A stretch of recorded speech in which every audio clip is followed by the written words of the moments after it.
Est-ce que tu as assez d'oxygène ou est-ce que tu es en train de t'asphyxier? L'autre jour, j'étais dans un avion et comme d'habitude, il y avait des consignes de sécurité.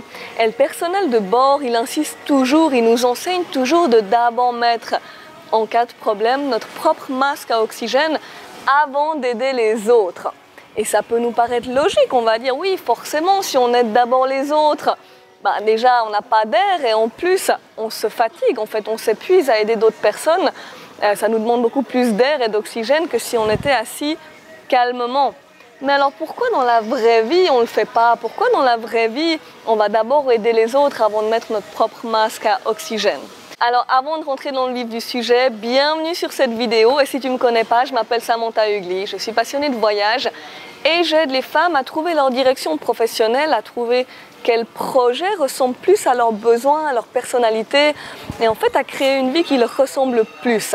Et c'est vrai qu'on a tous été programmés en quelque sorte à d'abord aider les autres avant de prendre soin de soi-même, que ce soit dans notre éducation, au moment de faire des choix professionnels ou dans la vie sociale en général, on nous a rarement appris à écouter d'abord nos besoins et à les définir au passage. Et c'est vrai que beaucoup de personnes se retrouvent finalement à faire des choses dans leur vie pour continuer à être appréciées par certaines personnes ou pour mieux s'intégrer dans la société ou être reconnues dans la société ou simplement garder une bonne entente avec peut-être un chef, avec des collègues, des connaissances ou qui que ce soit d'autre. Et il y a comme une croyance générale qui nous fait penser que la bienveillance, la générosité, le respect de l'autre ne peut pas se combiner avec le fait de s'écouter, de centrer en fait son attention sur nos besoins d'abord. Et ça, c'est des conneries.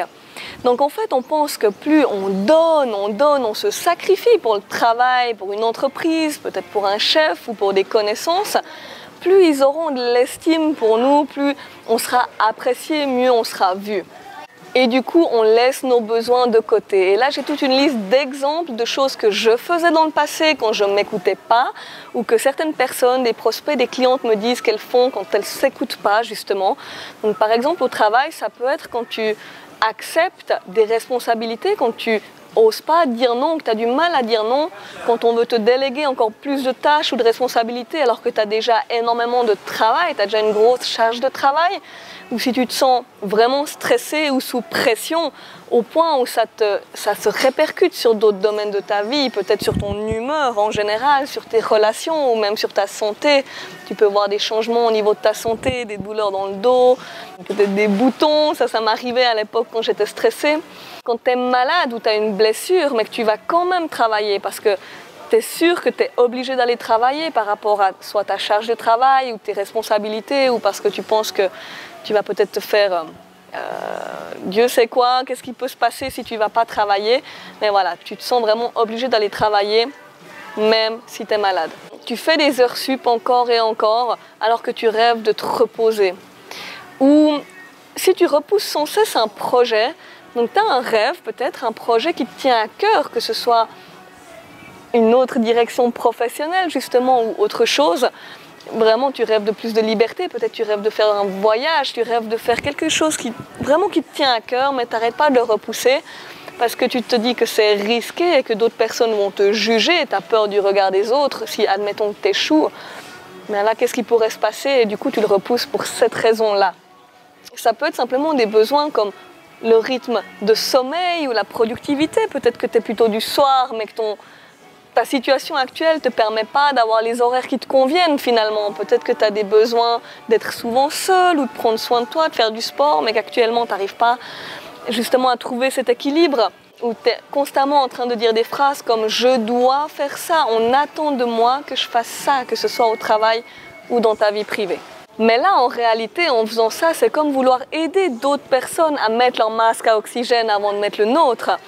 Et là, il y a certaines personnes qui me disent « oui, mais ils ont besoin de moi au travail, si je ne viens pas, mon collègue, mon chef, il va devoir faire encore plus de travail, ou bien mes amis, mes connaissances, là, si je ne fais pas ça pour eux, il va se passer ci ou ça ». Mais ma question, c'est comment veux-tu aider d'autres personnes? Qu'est-ce que tu veux apporter aux autres personnes si toi-même tu te sens démotivé ou vidé de ton énergie, épuisé? Parce que c'est en s'écoutant, en se connaissant bien, en suivant nos rêves, nos aspirations et en se faisant du bien avec des choses qui nous remplissent d'énergie, des activités, du temps pour soi. Voilà, vraiment des choses qui nous font du bien, qu'on va se mettre à rayonner, qu'on se sent plein de vitalité. Et c'est à ce moment-là qu'on peut commencer à apporter quelque chose aux autres, qu'on va vraiment avoir un impact positif sur les autres. Et en plus, cette énergie, ce bien-être, il est contagieux. Alors si aujourd'hui tu en as marre de ton travail, tu en as marre de cette situation et que tu as envie d'aller vers autre chose et que tu as des idées, tu as peut-être un projet qui te trotte dans la tête, et si tu t'es senti concerné par certaines des choses que j'ai dit tout à l'heure, il va falloir dépasser cette façade du qu'est-ce que je devrais faire pour être mieux accepté dans la société et qu'est-ce que les autres vont penser pour pouvoir tracer ton propre chemin. Et donc même si ton projet il sort un peu des normes, même si tu as des idées qui sortent des cases de la normalité, c'est OK. Et pour ça, il y a le programme Trace ta voix. Et si tu veux obtenir 45 minutes d'appel gratuitement avec moi, tu peux t'inscrire juste en dessous. Il y a un lien en dessous de la vidéo pour t'inscrire. Et là, on va parler de tes besoins, on regarde où tu en es dans ta situation actuelle et on regarde quelles possibilités il y a pour toi. Et si tu as aimé cette vidéo, pense à t'abonner juste ici et je te dis à la prochaine vidéo. Ciao!